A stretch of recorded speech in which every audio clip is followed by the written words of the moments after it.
Bonjour à vous, ma gang de passionnés. Aujourd'hui, je vais vous parler d'un sujet qu'on parle depuis quelques temps au Québec, le viol.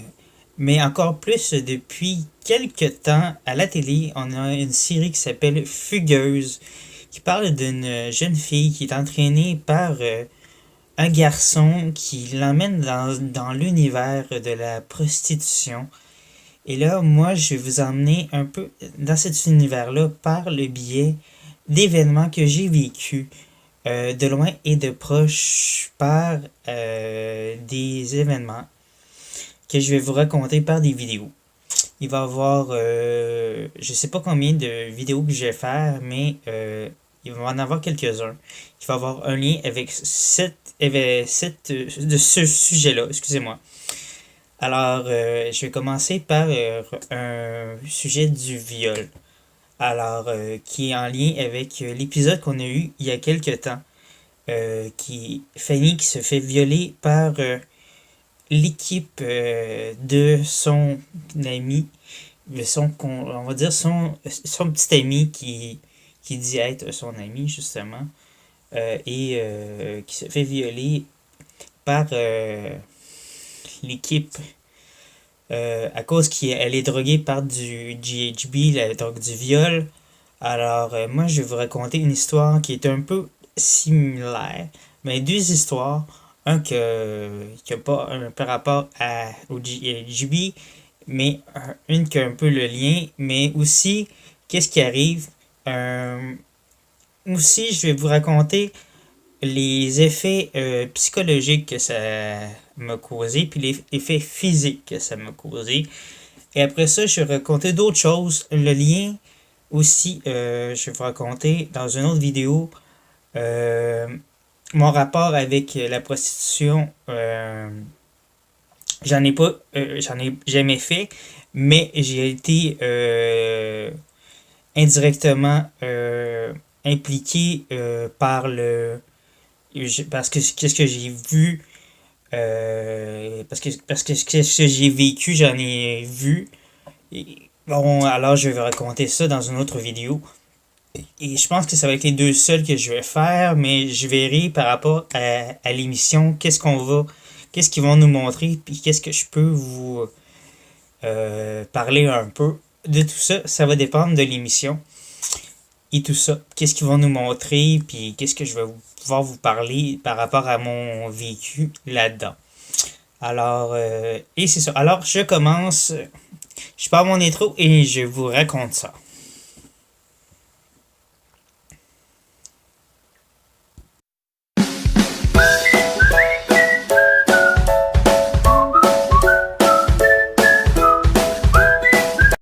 Ok, c'est sûr que parler de viol, c'est pas un sujet facile. Ça a pris des années avant que je puisse en parler à des gens que j'ai été violé euh, par certaines personnes. Il y a le premier viol, il y a des gens qui le savent, mais le deuxième que je vais vous raconter, il y a personne qui le sait. Vous allez être, ben, ceux qui vont l'entendre, euh, vous allez le savoir. Ça va être la première fois que je vais le dire à tout le monde par la vidéo. Alors, c'est ça. Ça va être la première fois que je vais dire ce deuxième viol en vidéo. Alors, bon, c'est ça. Fait que là, fait que c'est ça, ça fait. Bon, fait que là, le premier viol a été fait en 2001. Qu'est-ce qui est arrivé, c'est que bon, comme tout le monde le sait, bon, les chats commencent, ben, les chats commençaient, bon, ça faisait quelques années que les chats, Internet était commencé, bon, je chattais avec quelqu'un, bon, je me rends à Laurier Québec, ben, Laurier Québec à l'époque, on appelait ça Place Laurier, mais je savais très bien que la personne m'intéressait plus ou moins, alors j'ai passé tout droit devant elle. Mais la personne m'a reconnu et elle m'a suivi. Là, j'essaie de lui faire comprendre que j'étais pas intéressé, mais elle m'a suivi quand même dans Laurier Québec, puis tout ça. J'essayais de lui faire comprendre que j'étais pas intéressé, que j'avais des choses à faire dans Laurier Québec. Alors, puis si elle voulait me suivre, ben, si dans un sens, j'essayais de faire comprendre que je voulais juste être amie et tout ça. Et bon, elle semblait comprendre, mais bon, plus ou moins. Et là, rendu à la fin, même j'ai vu des gens de ma famille, mes cousins, mes cousines durant un magasinage que j'étais encore avec cette personne-là. Même ma cousine m'en a parlé. Elle dit, Griff, la personne qui était avec toi, elle sentait très euh, insistante, mais j'ai dit oui, elle l'était. Puis bon, c'est ça, elle m'a suivi jusqu'au terminus pour aller à Cap-Rouge. À l'époque, j'habitais à Cap-Rouge.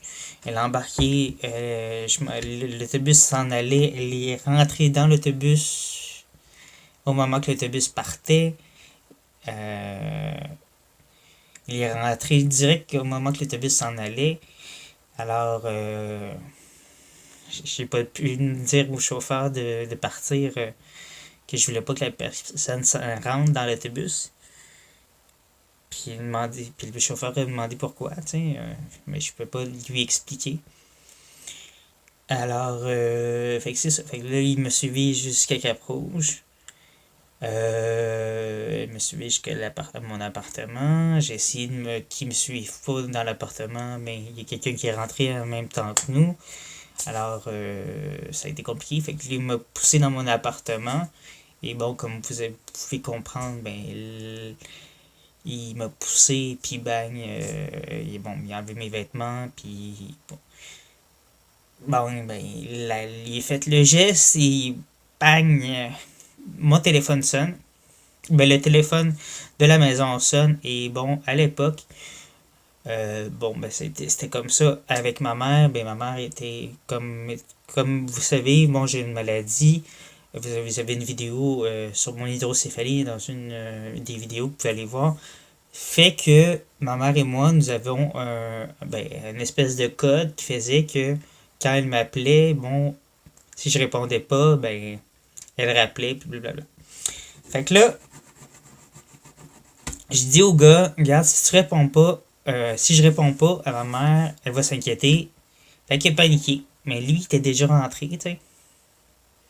Il avait déjà forcé l'entrée.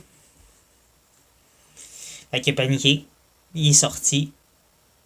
Il s'est rhabillé vite. Moi, j'ai répondu au téléphone, mais j'étais déjà en panique. Lui, il s'était sauvé, mais moi, c'est ça. Fait que je dis à ma mère, elle m'a demandé si ça allait. Tu sais, j'ai fait comme si de rien n'était, mais non, ça allait pas, tu sais. Fait que c'est ça. Fait que là, c'est ça. Je lui ai dit que elle m'a demandé si tout allait bien, tout ça, parce que moi, quelques jours plus tard, je m'en allais à Montréal. Fait que pour voir des amis, tout ça. Fait que là, je disais que j'avais fait des commissions, puis tout ça. Fait que c'est ça. Puis ça a pris. On était en 2001. J'étais à Montréal en 2005 et en 2004 quand je lui ai raconté. Euh, je crois. Je crois. Puis je suis même pas sûr d'y avoir raconté en 2004. Je pense que j'y ai raconté vraiment pas très longtemps, en 2010. Alors, c'est ça. Puis là, c'est ça. Je vais pas vous raconter encore les effets psychologiques de l'événement. Je vais vous les raconter après le deuxième psychologique et physique. Je vais vous raconter après le deuxième événement. Alors là, ben c'est ça. Fait que là, il est parti. Je le vois partir en courant. Moi, je suis encore les culottes baissées. Bon, mais c'est sûr que là, je vais vous raconter juste un petit bout. Ben, je me vois saigner.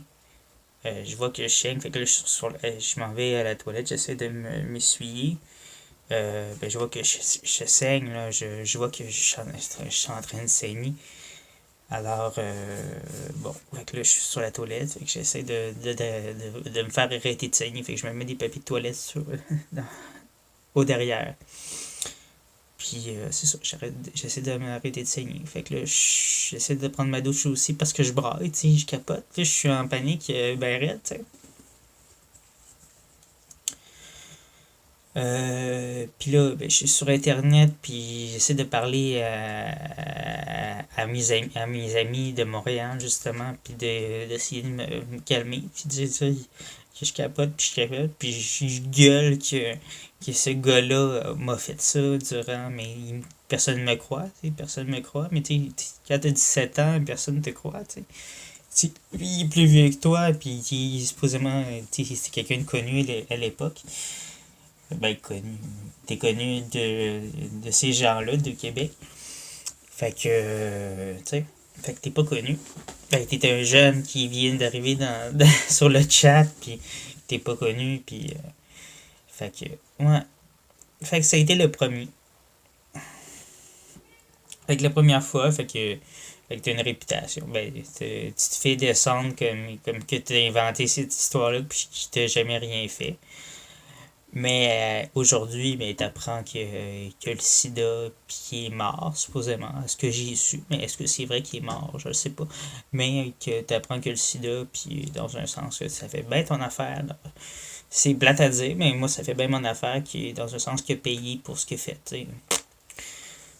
C'est plate à dire, ben, yeah. Et puis la deuxième affaire, ben, c'est en 2004. Un petit peu dans les sujets dans les histoires que je vais vous raconter, c'est un peu dans les mêmes temps. Pour la prostitution, tout ça, c'est dans les mêmes temps aussi. C'était au cabaret. J'ai raconté la même personne que je vais vous raconter au drag à Québec. Moi, j'avais rencontré ce gars-là qui s'appelait Guillermo, son nom de drag c'était Tequila. Je l'avais rencontré à Québec et tout ça. Alors, quand je l'avais retrouvé à Montréal, fait que c'était. J'avais confiance en lui et tout ça, fait que. Alors, quand je l'avais retrouvé au cabaret Mado et tout ça, fait que j'avais confiance en lui. Il me présente un gars et tout ça, et le gars me paye des verres, puis lui il me paye des verres et tout ça. Et tout d'un coup, ben, je me réveille tout nu dans un lit. Et c'est là que je vais vous raconter, c'est la deuxième histoire que je vous raconte là. Je suis désolé, j'ai comme pas fait la coupure. Je me réveille dans un lit, puis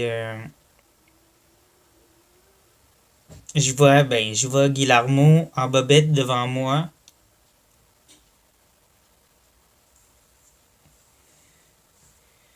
Fait que je sais pas, est-ce qu'il y a eu un viol, est-ce qu'il y a eu le viol, ou ce il s'en allait le faire. J'en ai aucune idée. Tout ce que je sais, c'est que j'étais tout nu, déjà dans le lit quand je me suis réveillé. Euh, tout ce que j'ai fait, c'est que j'ai pris mes vêtements, je l'ai poussé. Ben, je l'ai poussé, j'ai pris mes vêtements. Je l'ai repoussé pour sortir de la chambre parce qu'il voulait pas que je sorte de la chambre. Son ami voulait pas que je sorte de la maison. Je me suis un peu battu avec eux. Euh, l'espèce de maison, je sais pas quoi. Il y avait d'autres personnes que je replaçais qui étaient des gens qui étaient des drags ces drags à Guillermo que je replaçais. Euh, Puis je sais pas s'ils ont abusé de moi ou quoi, mais je me sentais huileux, je me sentais comme pas propre. Euh,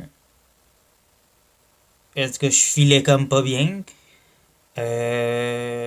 J'ai sorti, j'ai marché un peu, j'ai marché très longtemps. Je sais même pas où j'étais. J'ai appelé un taxi. Tout ce que j'ai demandé, c'est de me ramener chez moi. J'ai pas payé le taxi. J'ai sorti du taxi, j'ai demandé, regarde, je vais aller chercher mon portefeuille. J'ai pas mon portefeuille, j'ai rien. Je sais même pas où que je suis. J'ai dit, garde, j'ai dit que mon portefeuille est même pas sur moi, je sais même pas où que je suis. Il dit, gars, j'ai dit, excuse-moi, mais je sais même pas où que je suis. Puis là, c'est ça. Je suis monté directement à mon appartement, puis j'ai tout fermé les lumières. Ben, les lumières étaient déjà fermées, mais j'ai tout fermé ce que moi, puisque j'avais allumé pour que je puisse voir ce que j'avais, où j'allais. Puis j'ai tout refermé, puis le taxi a attendu sûrement un peu, puis j'ai tout refermé, mais j'aurais tellement dû. Ben c'est ça, je vais.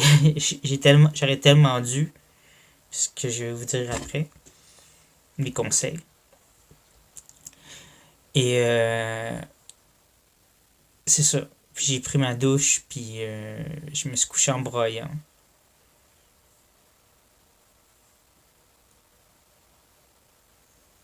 Puis ça a pris du temps avant que j'aille au Mado, puis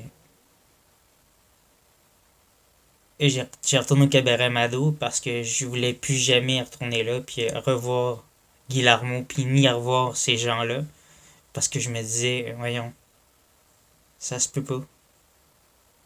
Ça se peut pas de pouvoir faire des choses comme ça à des gens que tu peux faire confiance.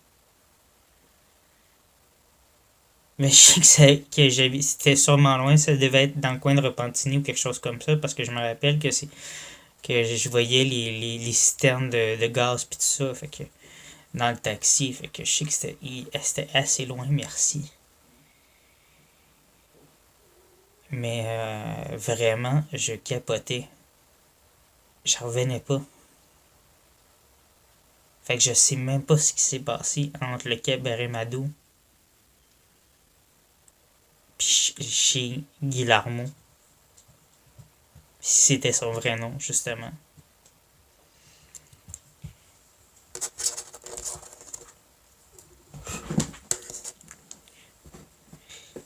Ok, on est rendu. Alors, c'est ça. Fait que.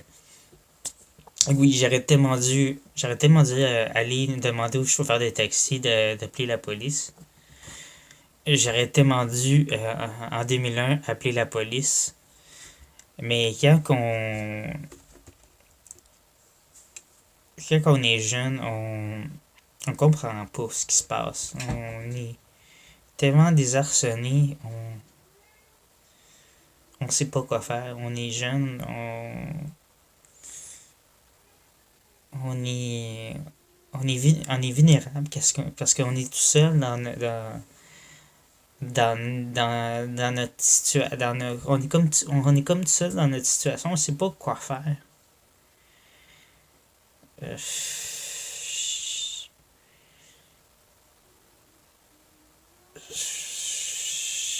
Tu sais, j'aurais peut-être dû aller parler au cabaret Mado puis dire ce qui s'était passé. Puisque c'était un de leurs employés. J'aurais peut-être dû.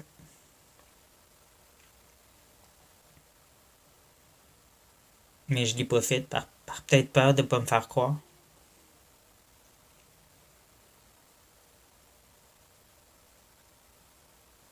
Parce que peut-être qu'il m'aurait jugé ou quoi que ce soit, il m'aurait peut-être pas cru, tu sais.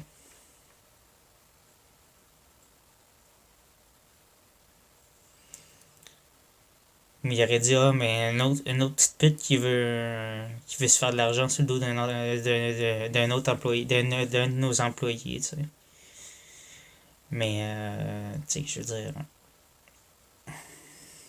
Non, ça fait depuis l'émission depuis que l'émission est commencée que je pense à cette vidéo-là. Vraiment. Quand j'ai vu le viol, ça m'a tellement remémoré cet événement-là que c'est pour ça que fallait que je la fasse. Je pouvais pas attendre à vendredi pour vous envoyer cette vidéo-là. Ben ça fait des semaines que ça me trotte dans la tête, que j'en dors pas, que j'endors pour pas remémorer cet événement-là parce que c'était tellement dur revivre ça. Euh, il fallait que je la fasse maintenant parce que je me suis dit, il faut que je la publie maintenant, puis en parler après. Parce que c'est ça, parce que c'est des événements qu'on peut pas, faut qu'on dise une fois, puis après ça, qu'on n'en parle plus. Ben, qu'on en parle, mais après ça, qu'il y ait des choses qu'il faut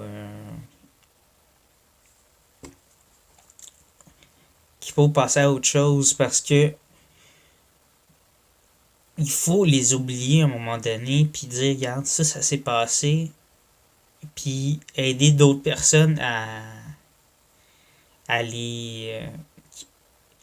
Faut pas que ça arrive à d'autres personnes, justement, puis c'est pour ça qu'il faut le dire. Faut pas le garder en dedans. Alors, si vous connaissez quelqu'un qui est dans un genre de situation-là, qui vit en ce moment dans une situation à la famille, qui vit une situation de contrôle avec des gens pas nets, vous pensez qu'il y a des gens qui sont pas nets avec du monde, dénoncez-les. Ça, je vous le dis. Ou si vous connaissez des gens qui sont pas nets, dénoncez-les. Parce que moi, aujourd'hui, depuis le premier viol, comme je vous dis, j'ai une blessure physique qui fait que quand je vais aux toilettes, je peux saigner n'importe quand. C'est pour ça que je suis rendu à acheter des lingettes pour bébé. Des lingettes humides pour bébé. Fait que ça me coûte plus cher aller aux toilettes. Fait que ça coûte plus cher de papier. Fait que c'est pas du papier de toilette sans d'or, là. Ça coûte pas cher. Mais du papier, des lingettes humides, ça coûte plus cher des lingettes pour bébé, là. Puis des crèmes, pour pas que ça l'ouvre. Parce que quand t'es constipé, ça peut ouvrir. Quand t'es en gastro,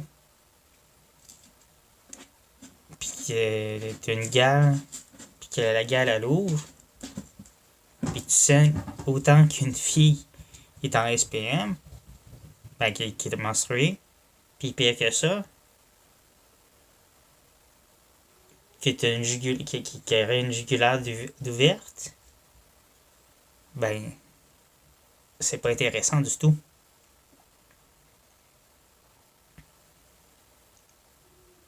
Puis sexuellement parlant non plus.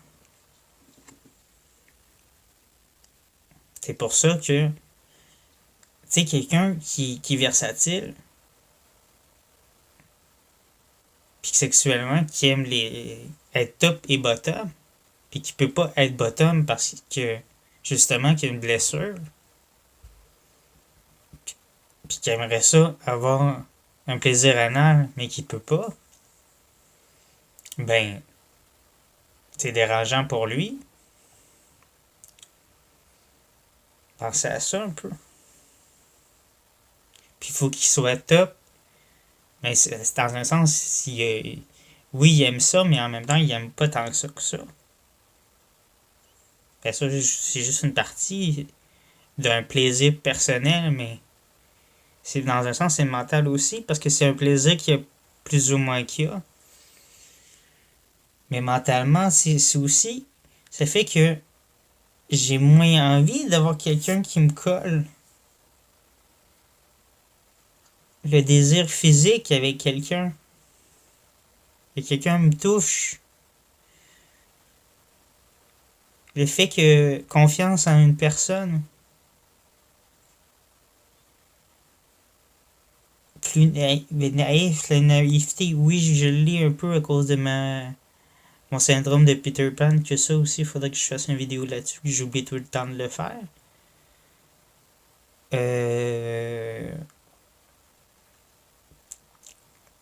Mais le fait que, c'est ça, d'être naïf, d'avoir la peur d'être manipulé tout le temps, La peur d'être contrôlé.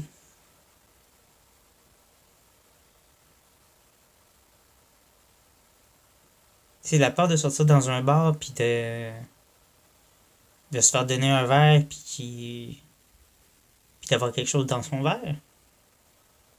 Justement, pourquoi je vais plus dans les bars.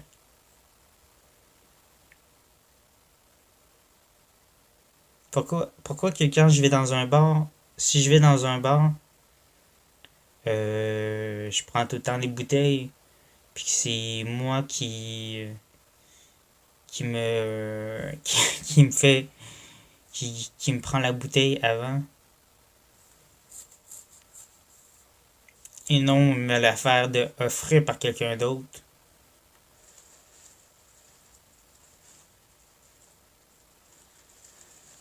Fait que, tu sais, c'est ça. Tu sais, je veux plus ce genre de. C'est beaucoup de crainte pour ben, pas pour absolument rien, mais beaucoup de choses que ça fait. On devient craintif, puis on devient comme un peu des ermites à cause de ça, pour des choses des craintes. Mais dans un sens, comme je dis même dans la vidéo sur la violence conjugale, aussi que vous avez aussi dans mes vidéos, pour certains, comme on peut voir dans la vidéo aussi, dans la série, Fanny aime, ben, se fait tabasser par son copain, puis elle l'aime pareil. Des fois, on aime aussi notre violeur, ben, si on veut, puis on le.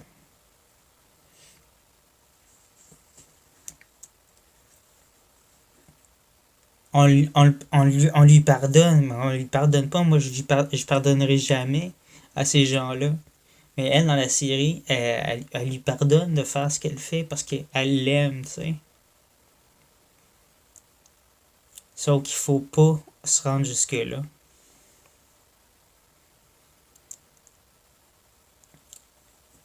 Faut pas pardonner à ces gens-là. Parce que ça nous, physiquement et mentalement, on est détruit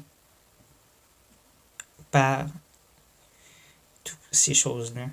Puis c'est ça qu'il faut que vous compreniez. Pas pour rien, ça fait 9 ans que je suis célibataire. Puis que j'attends la bonne personne. J'attends vraiment. Puis peut-être que je serai toujours célibataire. Parce que je trouverai pas la personne qui va prendre. Qui va me prendre la bonne. Oui, qui va me prendre la bonne façon pour me rassurer vraiment. Puis me dire, regarde, Jonathan, je suis la bonne personne pour toi, je vais te rassurer, puis je te ferai pas de mal comme t'as déjà vécu, tu sais.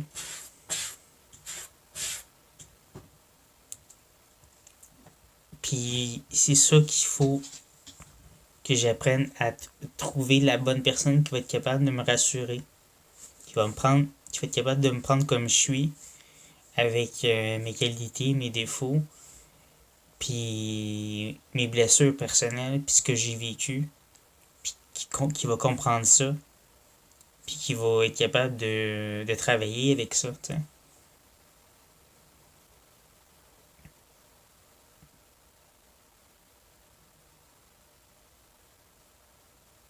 Alors j'espère que ça va vous aider vous-même même à travailler sur vous-même et travailler peut-être sur un de vos amis ou quelqu'un que vous connaissez qui est dans la même situation ou qui a vécu une situation similaire.